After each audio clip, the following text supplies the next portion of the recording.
ከድንግል ማርያም የተጠጋችን ኃጢአተኛ ነፍስ እንኳን ብትሆን ሰይጣን ሊወስዳት አይችልም። በፍጹም አምኜ የምነግራችሁ በሞት እንኳን እግዚአብሔርን ክዳ እንኳን ብትሞት ድንግል ማርያምን ከተጠጋች ትነሳለች። እንደሰማችሁት በኃጢአት የሞተች ነፍስ ሥላሴን እውን እንኳን እግዚአብሔርን የካደች ነፍስ ብትሞት ወደ ድንግል ማርያም ከተጠጋች ትነሳለች የሚል ትምህርት ነው። ይህን ትምህርት እንደ ትምህርት አንወስደውም፣ አንቀበለውም፣ ስተት ነው ብለን ደግሞ እናምናለን። ነገር ግን ደግሞ እኛ አባት ያልተናገሩትን ብለዋል ብለን ደግሞ አንናገርም። እኛ አባት ሥላሴን የካደ ሰው እናታችን ቅድስት ድንግል ማርያም ይዛ መንግስተ ሰማያት ታስገባለች ብለዋል? በፍጹም አላሉም። ይህንን ደግሞ ከሳቸው ትምህርት እንወስዳለን ማለት ነው። እንስማቸው እስቲ። አሁን ይኸውልህ እግዚአብሔርን ክዳ እንኳን ቢሆን ሲል ተመልከቱ።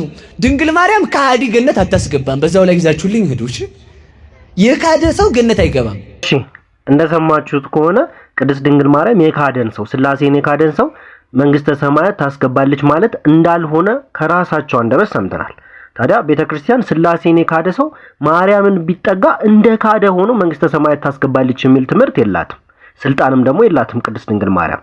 ታዲያ ሥላሴን የካደን ሰው ግን በቅዱሳን እገዛ በእናታችን በቅድስት ድንግል ማርያም እርዳታ ወደ ማመን ሊመጣ ይችላል ብለን እናምናለን። ታዲያ ግን አንዳንድ ተአምራት ላይ የሚነሱትን ክፍሎች እስቲ ደግሞ እንዴት ነው የምንረዳቸው የሚለውን ዘማርያም ደግሞ ይነግረናል ማለት ነው። ተአምረ ማርያም ላይ አንዳንድ ሰዎች ከሚያነሱት ስሁታን መካከል አንዱ በተለያየ መንገድ ቀሰጣ የሚያቀርቡት ተአምረ ማርያምን ድኅነተ በላይ ሰብን በተመለከተ ገጸ ንባቡና ምዕራፉ ወይ ደግሞ ተአምረ ማርያም የማይናገረውን ነገር እንደሚናገር አስመስለው የሚያቀርቡት ነው። እስቲ እንመልከተው። ይህ ተአምረ ማርያም ነው። በግዕዝና በአማርኛ ነው። በብፁዕ ወቅዱስ አቡነ ማትያስ የኢትዮጵያ ኦርቶዶክስ ተዋሕዶ ቤተክርስቲያን ፓትርያርክ በ9ኛው ዓመት ለ6ኛ ጊዜ የታተመ ነው። አሳታሚ ማተሚያ ትንሣኤ ማተሚያ ድርጅት ነው። አዲስ አበባ 2014 ዓ.ም ነው። እዚህ ተአምረ ማርያም ላይ ድኅነተ በላይ ሰብን በተመለከተ አዛብቶ የሚናገሩትን ክፍል እስቲ እንደ እግዚአብሔር መልካም ፈቃድ እንመለከታለን ማለት ነው።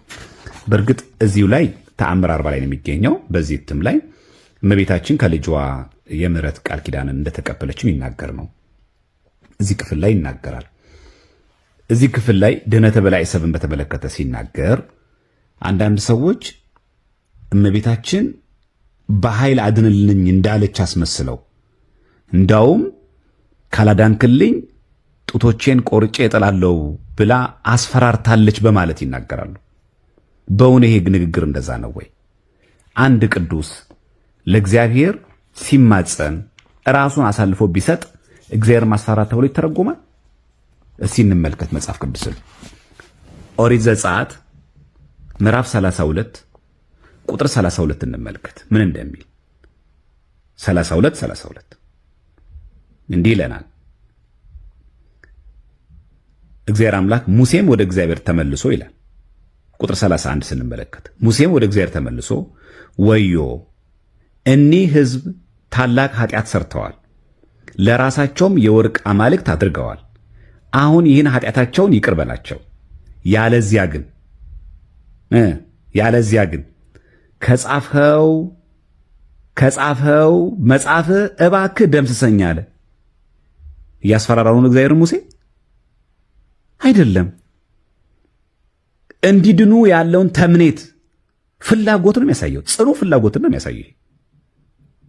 ሙሴም ወደ እግዚአብሔር ተመልሶ ወዮ እነዚህ ሕዝብ ታላቅ ኃጢአትን ሰርተዋል። እኒህ ሕዝብ ከዛስ ለራሳቸውም የወርቅ አማልክት አድርገዋል። አሁን ይህን ኃጢአታቸውን ይቅር በላቸው ካለ በኋላ ያለዚያ ግን ከጻፈው መጽሐፍ እባክህ ደምስሰኛል ይላል። ያ ማለት ሙሴ እግዚአብሔርን እያስፈራራ ነው። ያለዚያ ግን ሲምን ማለት ነው? የዛቻ ንግግር ነው ወይስ የተማጽኖ? ያለዚያ ግን ለማታድን ከሆነ እናጥፋኝ፣ ደምስሰኝ። ይህን ገጸ ንባብ በክፋት ማየት ለፈለጉት ዓላማ መጠቀም ተገቢ አይደለም። ድኅነተ በላይ ሰብን በተመለከተ እዚህ ጋር ያብራራዋል። ልመናዋ ክብሯ በእውነት ለዘላለም ይደርብንና አምላክን የወለደች በድንጋሌ ሥጋ በድንጋሌ ነፍስ የጸናች ክብርት እመቤታችን ያደረገችው ተአምር ይህ ነው። ጌታችን ኢየሱስ ክርስቶስ ካረገ በኋላ በየካቲት 16 ቀን እመቤታችን እንደጸለየች የማይታበል የምህረት ቃል ኪዳንም እንደተቀበለች የሚናገር ተአምር ይህ ነው። ጌታችን ኢየሱስ ክርስቶስም በዕለተ ዓርብ በመስቀል ተሰቅሎ ሳለ ከተዋት በኋላ እናትህ እነሆ ብሎ አደራ በማለት ለወዳጁ ለደቀ መዝሙሩ ለዮሐንስ ከሰጣት በኋላ እናቱም ልጅሽ እነሆ ካላት በኋላ ወደ ልጇ መቃብር ገስግሳ ሄዳ መጸለይን አላቋረጠችም። ይኸውም ጎልጎታ ነው። ድንግል ማርያም መጸለያዋን ቃል ኪዳን እንደተቀበለች ይናገራል። አሁን እኛ የፈለግነው ከድነተ በላይ ሰብ ጋር የተያዘ ስለሆነ ያንን ክፍል እንመለከታለን። ያንን ክፍል እንዲህ ይለናል። እዚሁ ክፍል ላይ ሲናገር እንዴት አድርጋ እንዳስማረችው ማለት ነው። ተመልከቱ እስቲ ታሪኩ ምን እንደሚል። በዛውም አጋጣሚ እንደውም አንዳንድ ሰዎች ሲተቹት ስለምንሰማ ሙሉን ሲናንብበው በዚህ ተአምር ክፍል እትም ላይ ገጽ 189 ተአምር 40 ላይ ነው የምናገኘው። ቁጥር 68 እንመልከት። ቅምር በሚባል አገር በስም ክርስቲያን የሆነ በዘመድ የከበረ አንድ ሰው ነበረ። ልብ በሉ፣ ምን የነበረ? ቅምር በሚባል ሀገር በስም ክርስቲያን የሆነ ነው። ዘመድ ደግሞ የነበረው ብዙ ዘመዶች የነበሩት በዘመድ የከበረ ማለት እሱ ነው። አንድ ሰው ነበረ። ኃጢአቱ ግን ከሰው ኃጢአት ይበልጣል። ፈጽሞ ባለጸጋ ነበር። እህል የላምም ስጋ የሌሎቹ እንስሳትም ስጋ አይበላም ነበር፣ የሰው ስጋን ይበላ ነበር እንጂ።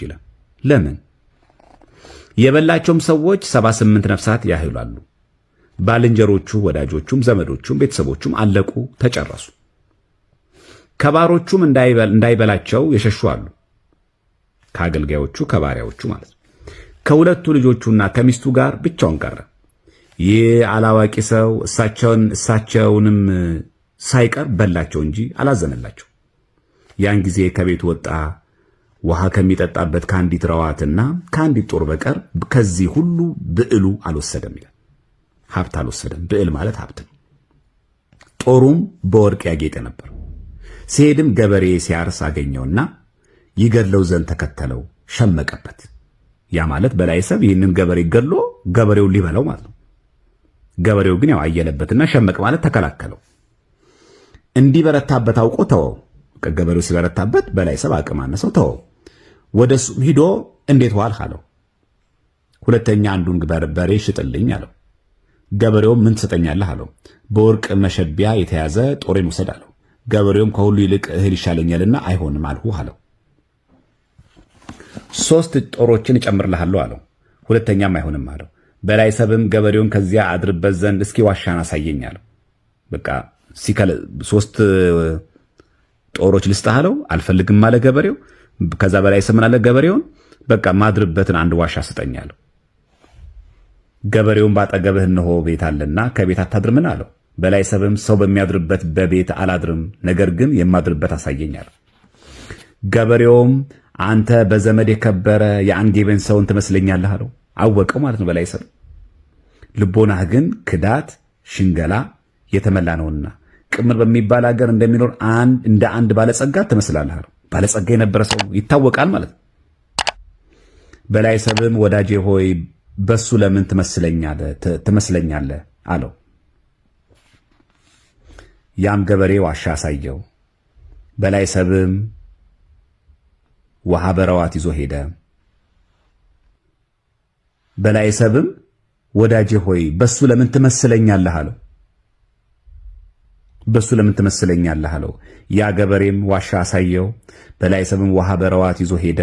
ሲዞርም ሁለንተናው በደዌ ስጋት የታመመ ሰው አገኘ። በእጁ የተያዘ እንደሆነ አውቆ ይበላው ዘንድ ወዶ ሳለ በደዌው ምክንያት ጠልቶ ተወው። ሊበላው ነበረ፣ ግን ያው በደዌ ስለተመታ ተወው ሳይበላው።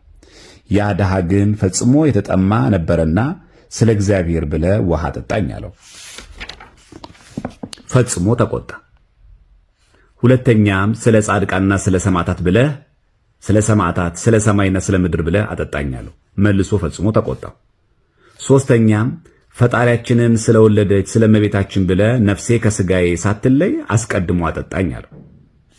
በላይ ሰብም እስኪ ቃልህን ድገመው አለው።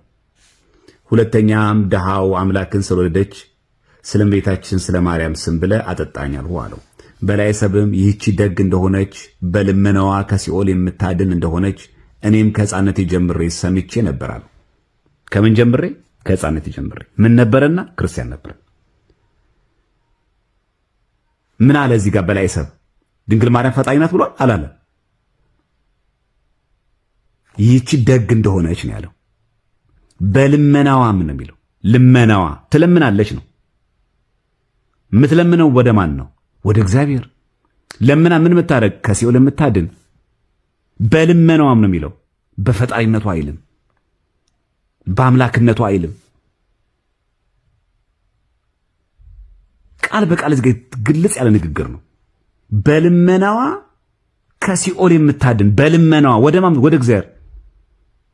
እኔም ከሕፃንነት ጀምሬ ሰምቼ ነበረ። ሕፃንም እያለ የሚያውቀው ልመና እንደምታቀርብ አማላጅ እንደሆነች ነው የሚያውቀው። ተማላጁ ማን ነው እያለ ነው የሚለመነው። ማን ነው እያለ ነው? እግዚአብሔር ነው እያለ እንጂ የድንግል ማርያምን ስም ሲሰማ በላይ ሰብ እግዚአብሔር ናት አላለ። በልመናዋ የምትለምናት ለምና ከሲኦል የምታድን የምትለምነው ወደ ማን? ወደ እግዚአብሔር ነው። ይህች ደግ እንደሆነች ይላል እንጂ ፈጣሪ እንደሆነች አይልም።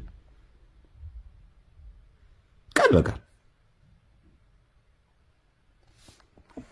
ለዚህም ነው ራሱ ወይ ቤሎ ይላል በግዕዙ ራሱ በላይ ሰብ በአማን አነሂ ሰማዕኩ እምንእስየ ሕፃን እያለሁ ሰማሁኝ ከመይእቲ ሰናይት ይህቺ ደግ ሰናይት መልካም እንደሆነች ወታድህን በጸሎታ ወትባልህ እምሲኦል ወታድህን በጸሎታ ነው የሚለው። እንደው በልመኗ የሚለው በጸሎቷ የሚጸልይ ደግሞ ጸሎት ደግሞ የምን ስራ ነው? የፍጡር ስራ ነው። ቃል በቃል መጽሐፍ ቅዱስ እንደዛ ነው የሚናገረው። ጸሎት የምን ስራ ነው? የፍጡር ስራ ነው። ለዛ ነው ሐዋርያ ቅዱስ ጳውሎስ በፊልጵስዩስ መልእክቱ ላይ ፊልጵስዩስ ምዕራፍ 4 ቁጥር 6 ላይ ጌታ ቅርብ ነው ካለ በኋላ በነገር ሁሉ በጸሎትና በምልጃ ከምስጋና ጋር በእግዚአብሔር ዘንድ ልመናችሁን አስታውቁ እንጂ በአንዳች አትጨነቁ ይላል። ልመናችሁን ይላል በማን ዘንድ? በእግዚአብሔር ዘንድ። ከምስጋና ጋር በእግዚአብሔር ዘንድ ልመናችሁን አስታውቁ እንጂ በአንዳች አትጨነቁ። በምን አድርጎ አለ? ጌታ ቅርብ ነው አለ። በነገር ሁሉ በማን? በጸሎትና በምልጃ። ጸሎትና ምልጃ ከምስጋና ጋር የማሰራ የፍጡር ስራ ወደ ማን? ወደ እግዚአብሔር። ልመናችሁን አስታውቁ ወደ ማን? ወደ እግዚአብሔር። በአንዳች ነገር አትጨነቁ ይላል። ልመናዋን ነው የሚናገረው እዚህ ጋር። ጸሎታ ነው የሚለው እዚህ ጋር። ወታድህን በጸሎታ ነው የሚለው። በላይ ሰብም ይህች ደግ እንደሆነች በልመናዋ ከሲኦል የምታድን እንደሆነች እኔም ከሕፃንነት ጀምሬ ሰምቼ ነበራለሁ። አሁንም እኔ ዛሬ በሷ ተማጽኛለሁ። አሁንም እኔ በሷ ምን ቢያ ተማጽኛለሁ። ይሄው ወአነሂ ይእዜ ተማህፀንኩ ባቲ። አሁንም እኔ በሷ ዛሬ በሷ ተማጽኛለሁ። ድሃውንም አምላክን ስለወለደች ስለ ክብርት ድንግል ማርያም ስም እንካጠጣለሁ። ድሃውንም ሰጠው። ያቺ ጥርኛዋን በላይ ሰብ ሰጠ። ለማን? ለድሃው። ድሃውንም ነው የሚለው አምላክን ስለወለደች ስለ ክብርት ድንግል ማርያም ስም እንካጠጣለሁ። ምን አለው? አምላክን ስለወለደች አለ እንጂ አምላክ ስለሆነች አላለው። አምላክን ስለወለደች ወላዲተ አምላክ ነው ያለው። ወይ ቤሎ ለነዳይ ንሳ ስተይ በእንተ ስማ ለቅድስት ድንግል ማርያም ወላዲተ አምላክ ነው የሚለው። ድሃውንም አምላክን ስለወለደች ስለ ክብርት ድንግል ማርያም ስም እንካጠጣለሁ። አምላክ ስለሆነች ፈጣሪ ስለሆነች አይልም። አምላክን ስለወለደች ወላዲተ አምላክ ቴዎቶኮስ ነው ያለው። ማዘሮፍ ጋር ነው ያለው። አምላክ ስለሆነች አላለም። ፈጣሪ ስለሆነች አይልም። አምላክን ስለወለደች እማ አምላክ ወላዲተ አምላክ እንካጠጣለሁ። ከጥርኝ ውሃ በቀር በጉሮሮ አልገባምና አንጣጣው፣ አትጨርስብኝ ብሎ ከለከለው። ድሃውን መንገዱን ሄደ።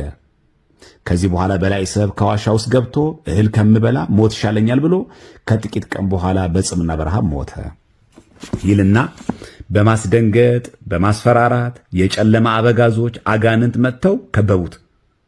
በመቀማትና በግድ ነፍሱን ከስጋው ለዩ። አምላክን የወለደች በድንጋሌ ስጋ በድንጋሌ ነፍስ የጸናች ክብርት እመቤታችን የሰራው በጎ ስራ ቢኖር ትሻ ዘንድ መጣች። ልብ በሉ፣ አይታችኋል። የሰራው በጎ ስራ ቢኖር ትሻ ዘንድ መጣች። እንደው የሰራት አንድ ነገር ካለች የሟቹን ሞት አይፈቅድማ እግዚአብሔር አምላክ። የሰው መዳን ነው የሚፈልገው። ቅዱሳንም እንደዛው ናቸው። የሟቹን ሞት አልፈቅድም አለ የሚለው። የሟቹ ሞት ምን አለም አልፈቅድም። ትንቢተ ሕዝቅኤል ምዕራፍ 18 ላይ ያለው እንደው አንድ በጎ ስራ ቢኖር ብላ ትሻዘን መጣች ይላል። መላእክትም አምላክን የወለደች በድንጋሌ ስጋ በድንጋይ ነፍስ የጸናች ክብርት እመቤታችንን ከሰማይ በታች ከዚህ ሰው ኃጢአት የበለጠ አለን አሏት። 78 ነፍስ የበላ ነው። እንደው ከሰማይ በታች እንደዚህ ሰው ኃጢአት የሰራ ሰው አሏት። እንደዚህ ሰው በደለኛ ኃጢአተኛ ሰው አለ አሏት መላእክት። አምላክን የወለደች በድንጋሌ ስጋ በድንጋይ ነፍስ የጸናች ክብርት እመቤታችን ስለ ስሟ ለድሃ ምጽዋት አድርጎ ያጠጣውን ጥርኝ ምሉ ውሃ በጎኑ አይታ ያን ጊዜ ደስ አላት። በጎ ነገር አንድ ተገኘበት። እንኳን ሥላሴ ካዳለች ድንግል ማርያም፣ እንኳን መላእክትን፣ እንኳን ጻድቃን፣ እንኳን ሰማዕታትን ካደን ያለችው፣ እንኳን በእኔ አመንክን ያለችው የእመቤታችን የሰራው በጎ ስራ ቢኖር ትሻ ዘንድ መጣች። ድንግል ማርያም የምታስመረን በዚህ ነው። ካጠፋናቸው፣ ከካድናቸው፣ ከረከስንባቸው፣ ከወደቅንባቸው ነገሮች ይልቅ የሰራናት አንድ መልካም ነገር የምታስምር ምክንያት ካለች ድንግል ማርያም ያችን እያሳሰበች ትማጸናለች። አሁንም ቃል ኪዳኑ አይለየን። የሆነች ጊዜ ሰራናት ያቺ መልካምነት፣ ያቺ የጽድቅ ስራ፣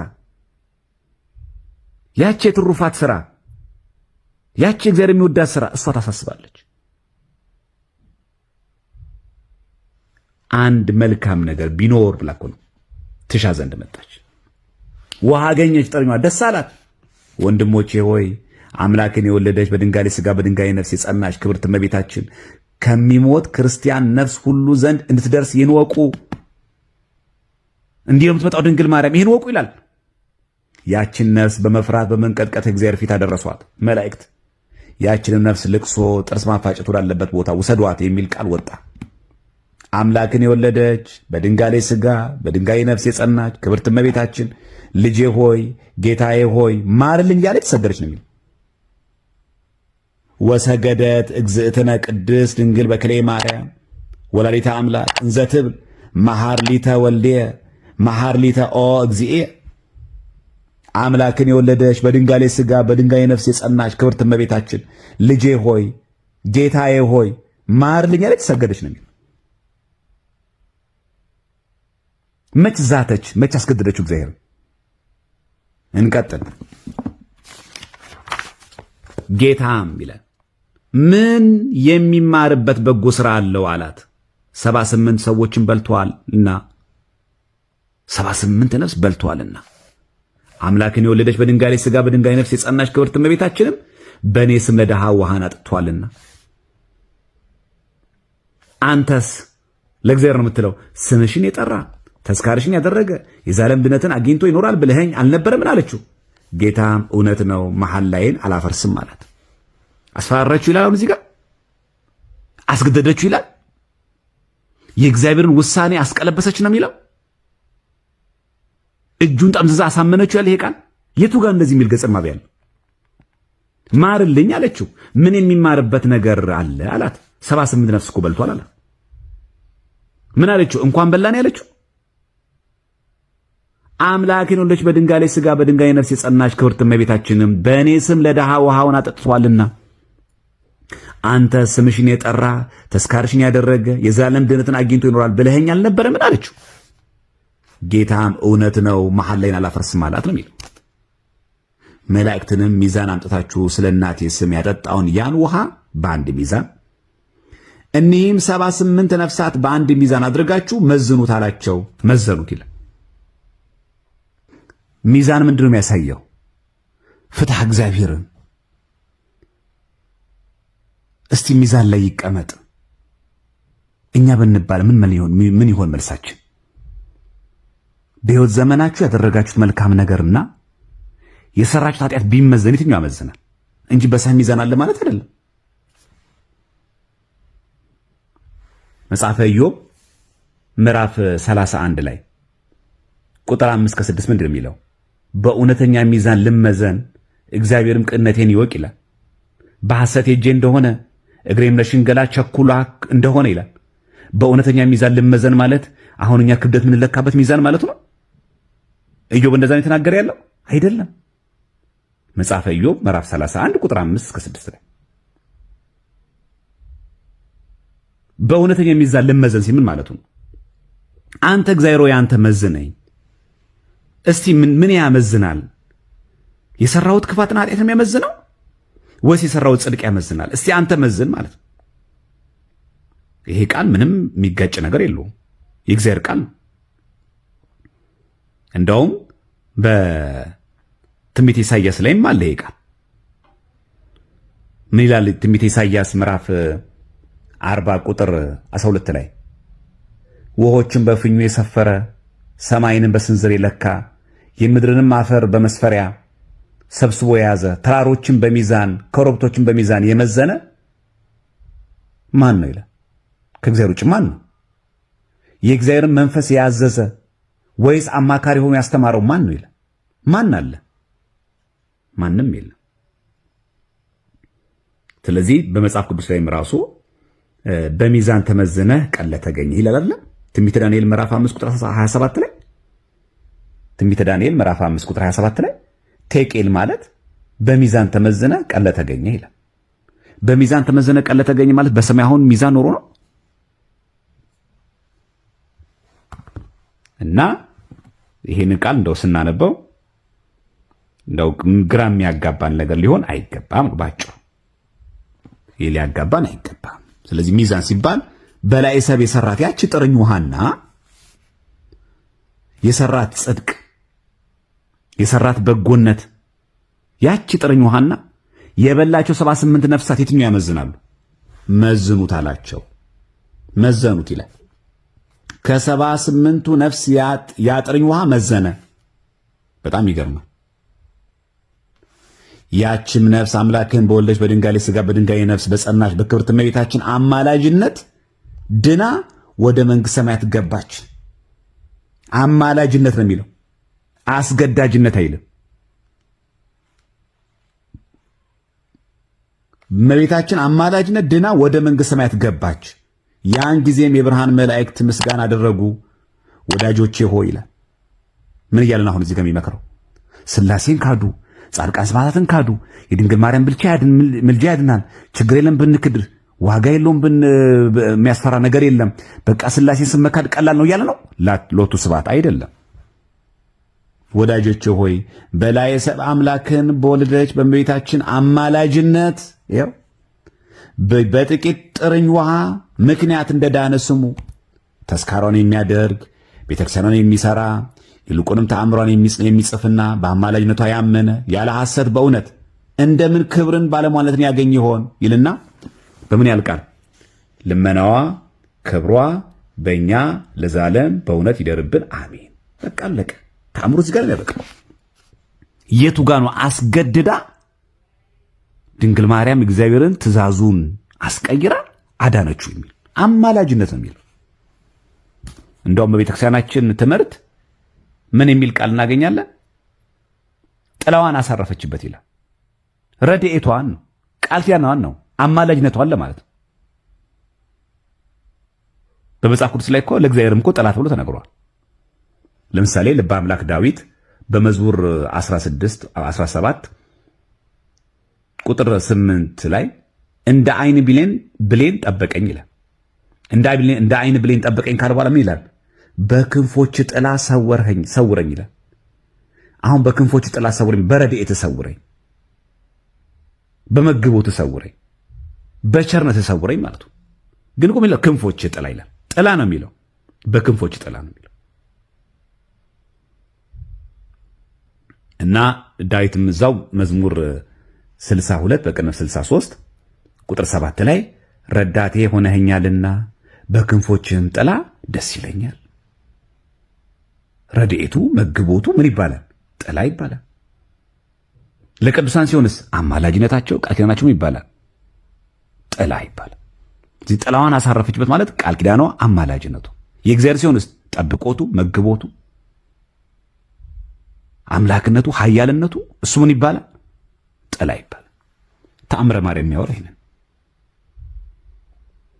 ስለዚህ ድንግል ማርያም እቺ ነፍስ ምንድን አነች ነው የሚለው።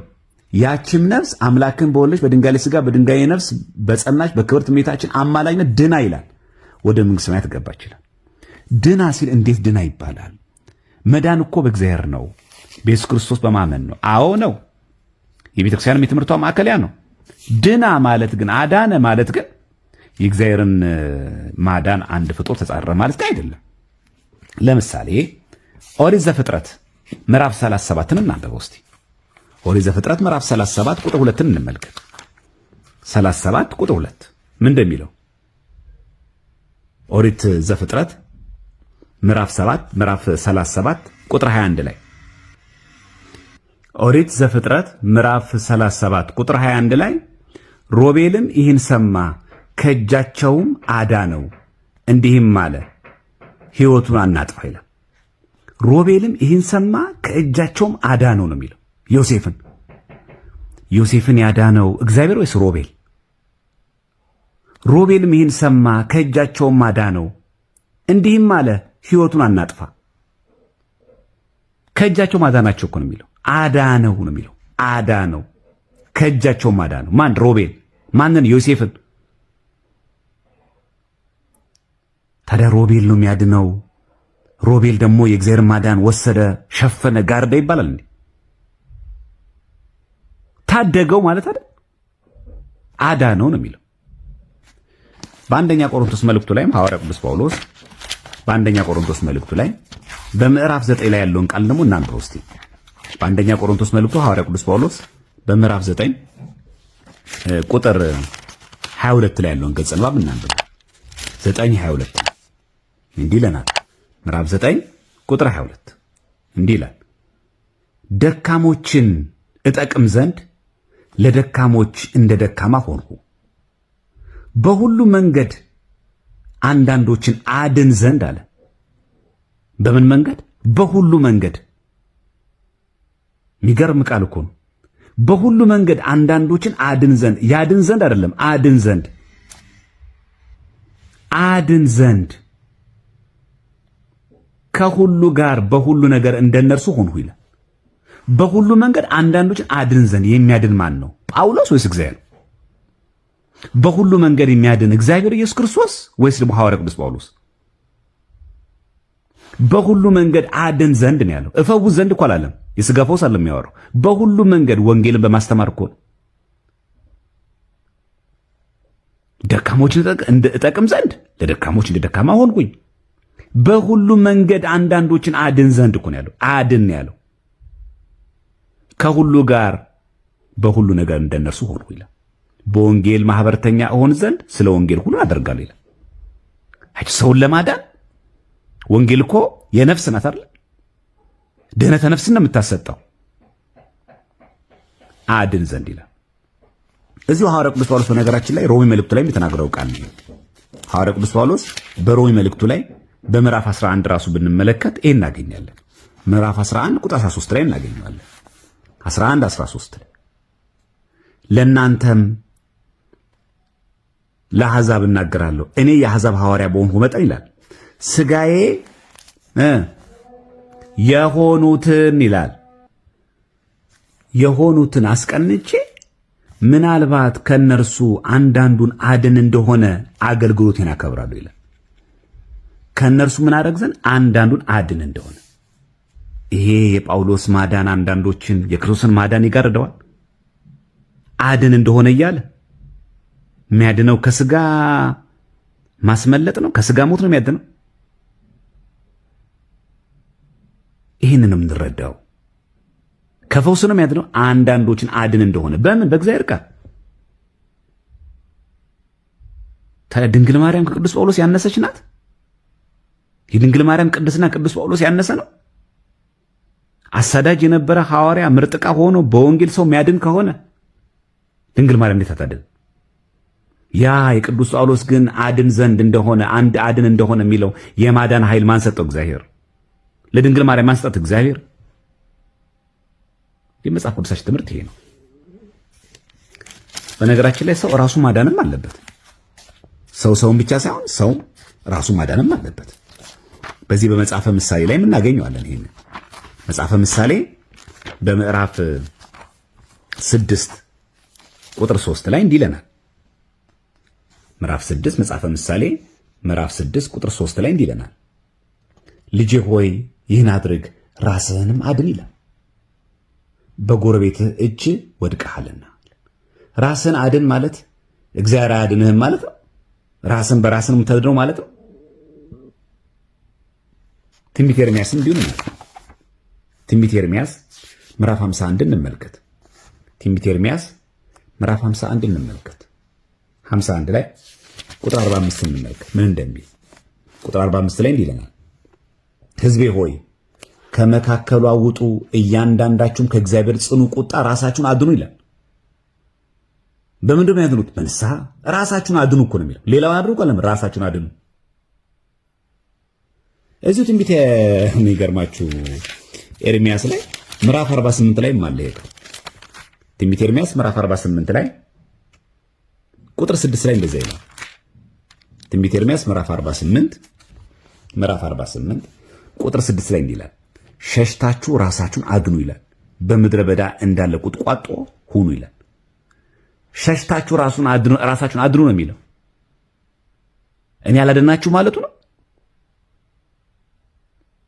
ሰው ደግሞ እንድናድን ደግሞ ታዘናል። ይህንን በወንጌል ተጽፎ እናገኛለን። ሰው ማዳን ደግሞ እንደሚገባ እዚሁ ትንቢተ ኢሳይያስ ላይ በምዕራፍ 1 ቁጥር 7 ላይ ተጽፏል። ትንቢተ ኢሳይያስ ምዕራፍ 1 ቁጥር 7 ላይ 1:7 ላይ እንዲህ ይለናል። ምዕራፍ 1 ቁጥር 7 ላይ የእግዚአብሔር ቃል እንዲህ ይለናል። ትንቢተ ኢሳይያስ ምዕራፍ 1 ቁጥር 7 17 ቁጥር 17 ላይ እንዲህ ይለናል፣ ተዉ መልካምን ሥራ ተማሩ፣ ክፉ ማድረግን ተዉ፣ መልካምን ሥራ ተማሩ፣ ፍርድን ፈልጉ፣ የተገፋውን አድኑ ይላል። ለድሃ አደጉ ፍረዱለት፣ ስለ መበለቲቱም ተመዋገቱ ይላል። እንደውም ቁጥር 16 ጀምረን ስናነብ ታጠቡ፣ ሰውነታችሁንም አንጹ፣ የሰራችሁትን ክፋት ከዓይኔ ፊት አስወግዱ፣ ክፉ ማድረግን ተዉ ይልና መልካምን መስራትን ተማሩ፣ ፍርድን ፈልጉ፣ የተገፋው ምን በሉ አድኑ። ለሰው የተሰጠ ትእዛዝ እኮ ነው። የተገፋውን አድኑ፣ ለድሃ አደጉ ፍረዱለት፣ ስለ መበለቲቱም ተሟገቱ ይላል። አድኑ ነው የሚለው። እኔ አላድንም አላለም እግዚአብሔር። የተገፋውን የሚያድን እግዚአብሔር ነው እኛ ነን። ግን ምን ብሏል? የተገፋውን አድኑ ይላል። ትንቢተ ኢሳይያስ ምዕራፍ 1 ቁጥር 17 ላይ የያዕቆብ ወንድም የይሁዳ መልእክትም አንድ ምዕራፍ ነው ያለችው። ቁጥር 22 ላይ የሚናገረውም ይሄን ተመሳሳይ ቃል ነው። እሱ እንዳውም የነፍስ ድህነትን የሚያጠቃልል ንግግር ነው።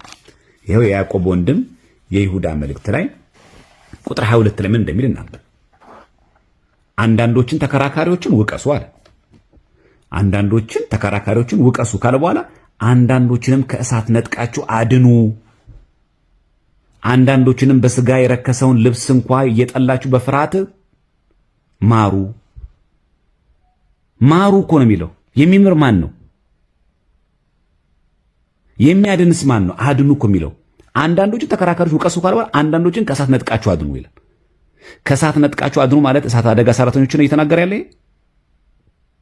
አይ ከእሳት እኮ ነው የሚለው እኮ ከሚንበለበል እሳት ነው። በቃ ቤት ሲቃጠሉ ሲነሳ ሰው እንዳይሞት አድኑ ብቻ ማለት ነው። እሳት ያለው እሱም ብቻ ነው። ኑፋቄ፣ ክህደት፣ ጥርጥር፣ እርኩሰት፣ የሥጋ ሥራ የተባሉት ምንፍቅና፣ ዘማዊነት፣ ራስን አለመግዛት፣ ጥላቻ፣ ዘረኝነት እሳት አይደለም? አንዳንዶችን ከእሳት ነጥቃችሁ አድኑ ማለት ከዚህ አይደለም? ካለማመን እሳት አይደለ እሱ? ከኑፋቄ ማዳን እሳት አይደለ እሱ? ከእሳት ነጥቃችሁ አድኑ እኮ ነው የሚለው። እንኳን ለድንግል ማርያም ለኛ እኮ የተሰጠ ትእዛዝ እኮ ነው። እንኳን የአምላክ እናት ቀርቶ ከእሳት ነጥቃችሁ አድኑ ነው የሚለው። መጽሐፍ ቅዱሳዊ ትእዛዝ መሆኑን እንረዳለን። ስለዚህ ድንግል ማርያም ይህንን የምታደርገው። በነገራችን ላይ እመቤታችን ቅድስት ድንግል ማርያም ሥላሴን የካዱ ሰዎች እንኳን በስሟ ተማጽነው እንኳን በአማላጅነቷ ስትታደጋቸው ድንግል ማርያም ለምን እንደካዱ ትገስጻለች፣ ትናገራለች፣ ትመክራለች፣ ትገስጻለች ራሱ። ለዚህ ማስረጃችን በዚሁ ላይ የምናገኘው ቅዳሴ ማርያም አንድምታ ላይ ነው። ቅዳሴ ማርያም አባ ሕርያቆስ የደረሰው የኢትዮጵያ ሊቃውንት እንደጻፉና እንደተረጎሙ ስንመለከት ይህንን ታሪክ እናገኘዋለን። እስኪ እናንብበው። ድንግል ማርያምን በተመለከተ አንዳንድ ሰዎች ሥላሴን ክዶ ችግር የለም የሚል ነገር መልእክት እንዳለው አስመስለው ስለሚናገሩ ሙሉውን ብንመለከተው ማለፊያ ይሆናል ማለት ነው። እዚሁ ተአምረ ማርያም ቅዳሴ ማርያም ላይ ስምሽን በእግዚአብሔር የሰለጠ ነው ሲተረጉም እንዲህ ይላል። ቅዳሴ ማርያም ይሁን እንደምታዩት አንድምታው ነው። ወስሉጥ ስምኪ በሀበ እግዚአብሔር ይልና ስምሽን በእግዚአብሔር ዘንድ የሰለጠነ ስምሽን በእግዚአብሔር ዘንድ በማማለድ ስሉጥ ነው ማለት ነው። ቅዳሴ ማርያም ይህን ሁላችን ሰምተናል። ስምሽን በእግዚአብሔር ዘንድ የሰለጠነ ነው ይላል አይደል? ወስሉጥ ስምኪ በሀበ እግዚአብሔር ይላል። ምን ማለት ነው? ስምሽ በእግዚአብሔር ዘንድ በማማለድ ስሉጥ ነው ይላል። ይህን በአንድ ሰው ታውቋል። አሁን ስሙ ታሪክ እጅግ ገንዘቡ የበዛ የተረፈው አንድ ባለጸጋ ነበረ። ለአዝማሪ ለዘዋሪ እየሰጠ አለቀበት። አንድም የዚህ ዓለም ገንዘብ ሲሰበሰብ እንጂ ሲጠፋ አይታወቅምና ህልፈቱ ቅድመ አስተርእዮቱ እንዲል ከመታየቱ መጥፋቱ እንዲል ማለት ነው። ከዚህ በኋላ ከብሬ በኖርሁበት ሀገር ተዋርጄ ሰጥቼ በኖርሁበት ሀገር ለምኜ አልኖርም ብሎ አገር ጥሎ ቁርበት ጠቅሎ ሲሄድ ሰይጣን የጨዋን ልጅ መስሎ ከጎዳና ቆይቶ ወዴት ትሄዳለህ አለው። ይህንን የከሰረውን ሰው ከብሬ በኖርሁበት ሀገር ተዋርጄ ሰጥቼ በኖርሁበት ሀገር ለምኜ አልኖርም ብዬ አገር ጥዬ ቁርበት ጠቅልዬ መሄዴ ነው አለው። ያዘነ መስሎ ሰይጣን ድንጋዩን በመትሃት ወርቅ አስመስሎ ድንጋዩን ወርቅ አረገው አይልም። ድንጋዩን በመትሃት ወርቅ አስመስሎ ይህን ብሰጥህ አትመለስምን አለው። ይህንማ ካገኘው እንኳን ለኔ ለልጅ ልጅ አይበቃምን አለው። ከዚህ በኋላ ሰጠው። አንተም ፈቃዴን ፈጽምልኝ አለው። ምን ላድርግልህ አለው። አብ ወልድ መንፈስ ቅዱስን ካድልኝ፣ መላእክት ጻድቃን ሰማዕታትን አያማልዱም በል አለው። ካደ። አያማልዱም አለ። ማንን ካደ? አብ ወልድ መንፈስ ቅዱስን ካድልኝ አለው። ካደ። መላእክት ጻድቃን ሰማዕታት አያማልዱም በል አለው። አያማልዱም አለ። ከተለያዩ በኋላ ነገር ረስቼ ቆየኝ አለው። ሰይጣን እኮ ነው ሄደው። ምዕመናን አፍረው አክብረው ስሟን የሚጸሯት ማርያም የምትባላለች ወላዲተ አምላክ መሆኗን ካድልኝ አለው። ምን ካድልኝ አለው? ወላዲተ አምላክ መሆኗን ካድልኝ አለው። እንዴ ይህ እኮ ነገረ ክርስቶስን ጭምር ይነካል። ድንግል ማርያም ወላዲተ አምላክ አይደለችም ማለት እኮ ክርስቶስ አምላክ አይደለም ማለት ነው። እግዚአብሔር መካድ ነው እኮ በነገራችን ላይ ወላዲተ አምላክ ነው። ቃል በቃል አንብቡት ምን እንደሚል ወላዲተ አምላክ መሆኗን ካድልኛለሁ። ወላዲተ አምላክ አይደለች ማለት ነው። የወለደችው ሩቅ ብእሲ ነው። ሎቱ ስብሐት ተራስን ልቹ በል ማለት እኮ ነው። የንስጥሮስን ክህደት ድገመው እያለው እኮ ነው። ተራስን የተወለደው ብለህ ተናገር ማለት እኮ ነው። እያሰለመው ነው። ወላዲተ አምላክ መሆኗን ካድልኝ ያለው አማላጅነቷን እኮ አይደለም ያለው ወላዲተ አምላክ መሆኗን ካድልኝ ያለው ቃል በቃል እንደዛ ነው። የአምላክ እናት አይደለችም በል ማለት ያ ማለት የወለድሽው አምላክ አይደለም ማለት የወለድሽው ተራ ሰው ነው እያለ ነው ሎቱ ስብሐት። የአማልክት አምላክ የነገስታት ንጉስ የጌቶች ጌታ የሆነው መድኃኔ ዓለም ኢየሱስ ክርስቶስን ወልዳ የለማይ ምርኩዜ ምን ተይዞ ሄዷል ይሄዷል ጉዞ እንዲሉ ይላል። እሷንስ አይሆንም አለው። እንኪያስ አምጣ ብሎ ወርቅ አስመስሎ የሰጠውን ድንጋይ ተቀብሎ ይላል ልብ ራሱን ብሎ ገደለው። ወዲያው መላእክተ ጽልመት መጥተው ነፍሱን ከስጋው ለይተው እጅ አድርገውታል፣ ወሰዱት ማለት ነው። ያንሰው ልብ በሉ። መላእክተ ብርሃንም የጌታን ቁርጽ ፍርድ ሳያዩ አይለዩምና ከመቤታችን ዘንድ ሂደው ምን ነው ዝም አልሽ? ይህች ነፍስ ከስጋዋ የተለየች በአንቺ ምክንያት አይደለምን? አታማልጅምን አሏት። ምክንያቱ ወላዲተ አምላክን ካድልኝ ሲል አልክድም ብሎ የለ። ስለዚህ መላእክተ ብርሃን ምን አሉ? እመቤታችን እባክሽን ለምኝ ወላዲተ አምላክ አይደለችም ብዬ አልክድም በማለቱ አይደለም እንዴ ያንን ወርቅ አስመስሎ ባሳየው ድንጋይ በመታት ልቡን ብሎት የገደለው? አማልጂ ለምን ዝምት ያለሽ አሏት መላእክተ ብርሃን እመቤታችን። እሷም እመቤታችን መሐርሊተ ወልዴ ዛተ ነፍሰ አለችው። ከልብኑ ይትመሃር አላት። ውሻ ይማራልን አለ። እሷ ምንድን ያለችው? መጀመሪያ መሐርሊተ ወልዴ ዛተ ነፍስ አለችው። ልጄ ወዳጄ ሆይ ይችን ነፍስ ማርልኝ አለችው። እሱ ምን አላት? ከልብኑ ይትመሃር ውሻ ይማራልን አላት። አባቴን አለ ኢየሱስ ክርስቶስ የባህሪ አባቱ እኔን አለ ራሱን የባህሪ ሕይወቴን መንፈስ ቅዱስን የወዳጆቼ የመላእክትን የጻድቃን ሰማዕታትን አማላጅነት የካደ ይማራልን አላት። እመቤታችን ምን አለች? አዎ ትምራለህ ብላ አስገደደችው።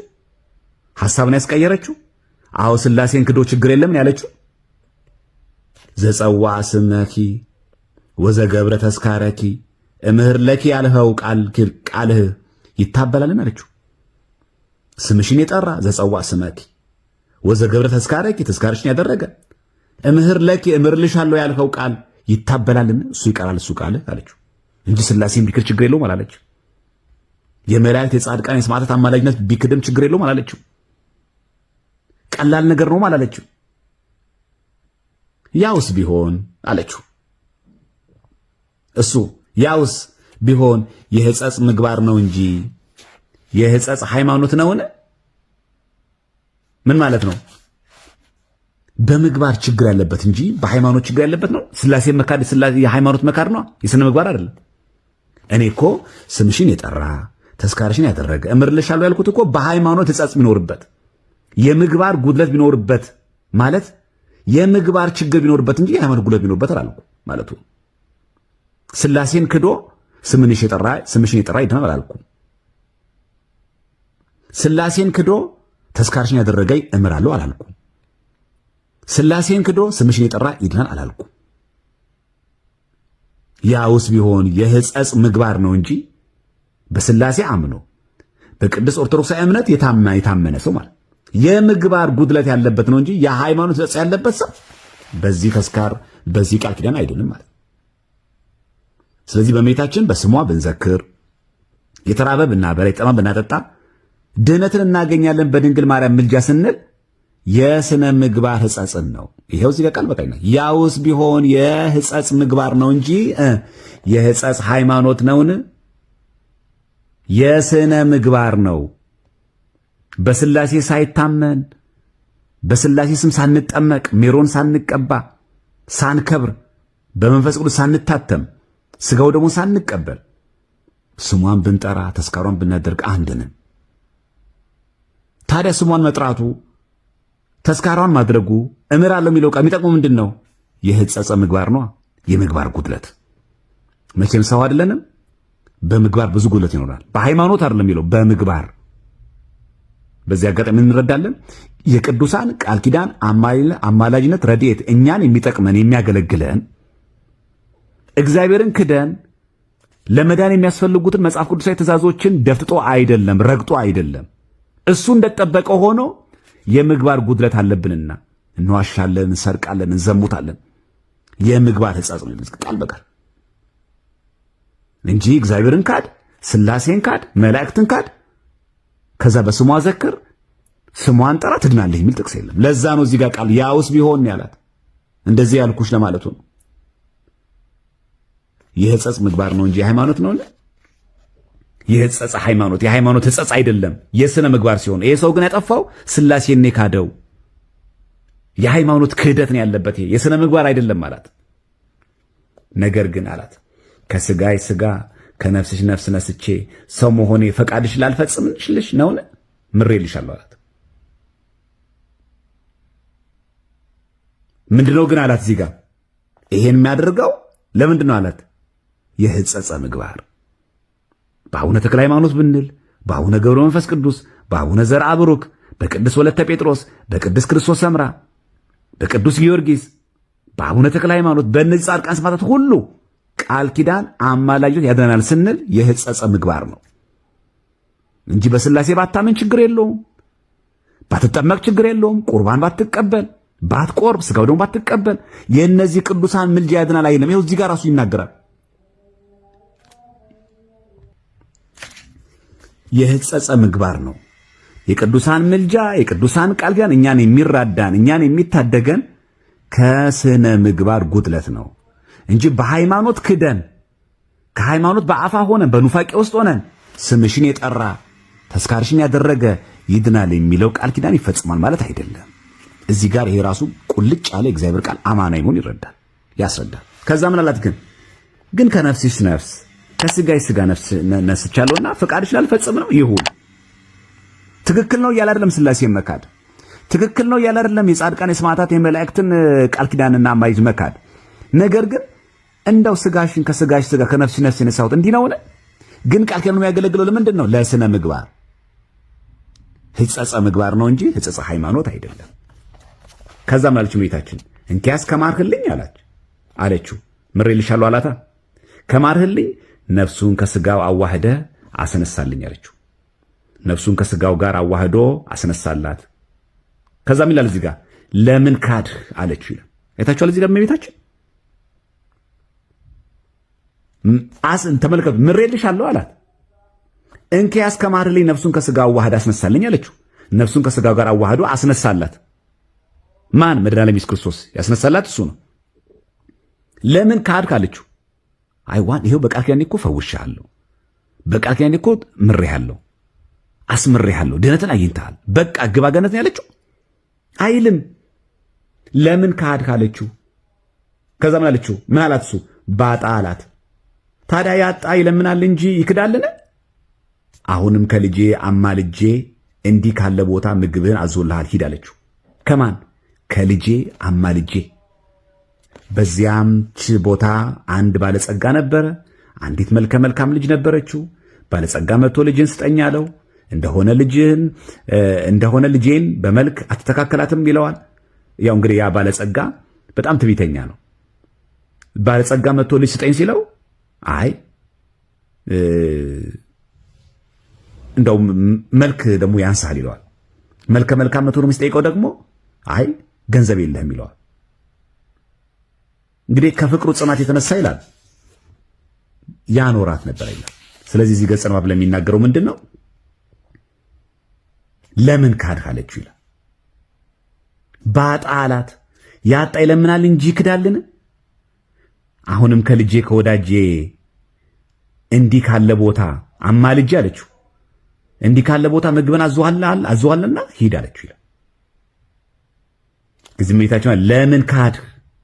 ኮሬክሽን እርማት። ለምን? ሕጸጽ ሃይማኖት ነው። ሥላሴ መካድ የምግባር አይደለም፣ የሃይማኖት ሕጸጽ ነው፣ ክህደት ነው። ሥላሴን ክዶ መንግሥተ ሰማያት መውረስ የለማ። ለዛም ለምን ካድክ አለችው። ባጣ አላት። ያጣ ይለምናል እንጂ ይክዳልን አለችው።